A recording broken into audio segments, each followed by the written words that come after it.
Hello everyone, today we will introduce our Dongfeng Tianjin compressed garbage truck, which is mainly used for urban garbage collection and transportation.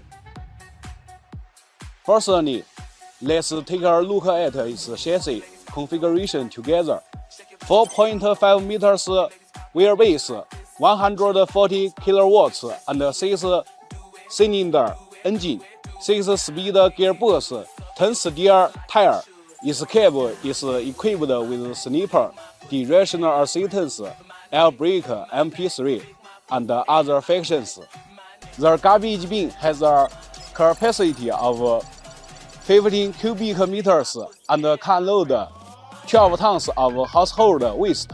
The whole truck is fully enclosed and controlled by electric and hydraulic system.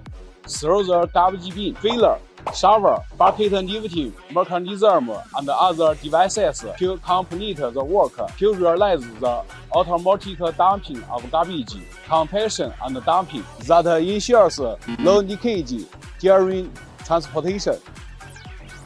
According to different collection methods, the end of the dumpster can be optionally equipped with different loading mechanisms, such as dumpster tipping mechanism, swing arm dumpster hopper tipping mechanism, and triangular hopper, large floor hopper, and so on, as well as pneumatic sealing cover. Eventually, is this truck what you need?